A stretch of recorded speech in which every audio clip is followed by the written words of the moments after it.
Hello YouTube, my name's Marie and today we're going to talk about all of the shows that I watched in May.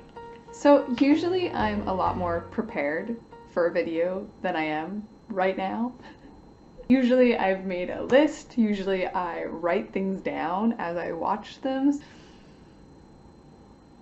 I'm not prepared to go to Mexico tomorrow, I'm not prepared to film this video, I am just not prepared.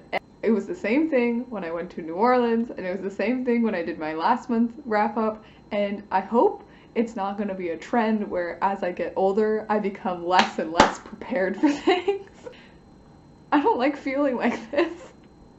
So without further ado, let's just kind of get into it and see what I can remember that I watched, because like I said, I didn't write anything down. First off, let's talk about the things that I wrapped up in May, and I finally finished Touch Your Heart. Such an adorable show. Oh my gosh, I'll leave my first impression linked below. The feelings that I expressed within my first impression of being like super giddy, super in love with the characters, super in love with the relationships and all of the shipping that's happening, and all of those feelings remained. I felt the same way all throughout the drama. The only thing I do have to say about it is that I'm a little disappointed with how they wrapped up one of the side storylines, the one about the CEO stalker situation. I felt like that was very anticlimactic. Overall, Touch Your Heart is just such a lovely, sweet, and kind of an innocent romance. I'll talk about her private life a bit later, but if I had to like categorize them into the different types of romances, her private life is much more mature, it's a little bit more steamy, a little bit risque as a K-drama romance goes, whereas like Touch Your Heart is just like super cute puppy love. Like, it was adorable, and I give it 5 out of 5 stars. And then the other thing that I finished in May was my First Love. I have a full review of it, link it down below, you can see my thoughts there. Overall, a very forgettable watch. Like, I finished it, did the review, and then I just like completely moved on. Like, it really hasn't crossed my mind since then, so it's just kind of like done. And then I did watch a couple more episodes of The Winter and the Wind Blows. Just like in my last month wrap up, I mentioned that I would watch this show if I didn't really have anything that piqued my interest, and that was definitely the case. There were a few days in May where I didn't know what I wanted to watch and I didn't feel like searching for something new to watch, so I just threw on a couple more episodes of The Winter and the Wind Blows.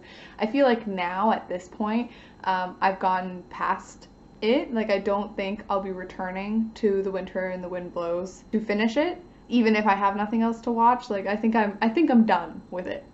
Then I watched the first 7 episodes of Absolute Boyfriend. I have a first impression for that also linked down below, and like I said within my first impression, I'm definitely not going to be continuing with Absolute Boyfriend. You know, like, there's nothing really wrong with watching it.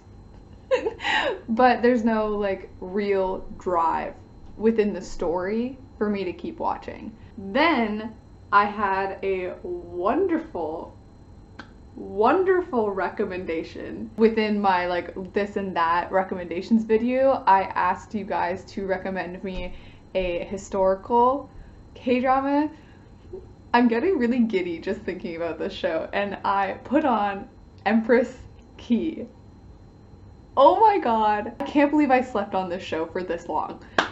And just so you know how much I'm enjoying Empress Ki, I had every intention of doing a 10 episode review, and then a 15 episode review, and then a 20 episode review, and then a 25 episode review, and now I'm on episode 32, and it's just, the pacing is so good. It just like, especially the first 15 episodes of Empress Ki go so fast, and you can see it has an end destination in mind, and it's not wasting any time. It's like, we gotta go, we gotta get there, let's go.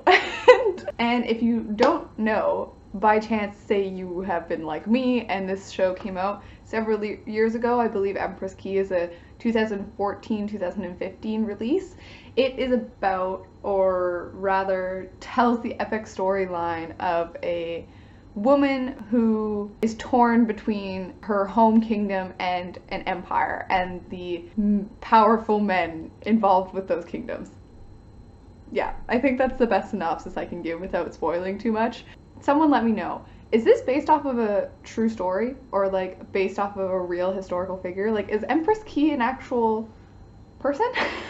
So not only is the pacing so wonderful, all of the actors involved are just doing such a fantastic job. Like, you lose yourself within Empress Ki. You see these actors, and the male lead is one of my top 5 favorite Korean actors. I believe he's my number 2. So it's like, I know him. Like, I recognize his face. I know the other characters he's played, but while he's playing the emperor within this show, it's like, that's all you see. It's like, he is the emperor. And that goes the same way with the female lead, who was also in Secret Garden? Is that what it is? It's either Secret Garden or You're Beautiful. It's one of those 2 really nostalgic shows for me. I can't quite remember, but I'll put the picture over here.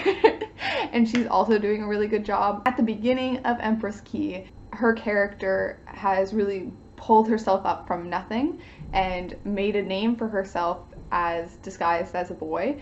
You truly, or at least I, really truly believed that this girl was badass archer and martial artist that she is portrayed to be, because all of the choreography, camera angles, and the soundtrack, everything about the show is designed to like prop her up and like give support to her and her storyline. So I believed very strongly that yes, this woman is the badass that she's portraying to be. Like, there's a couple of scenes, one in particular, where she's in the tent and very early on in the series, and she like grabs a knife and like puts it behind her back because she hears someone in the shadows, or at least she suspects someone's in the shadows.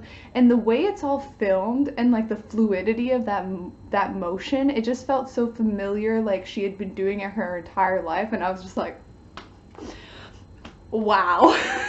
But that does come with a criticism of the show. I guess I'm doing like a little mini review for Empress Ki right here because I'm not going to have time to do it later, so enjoy.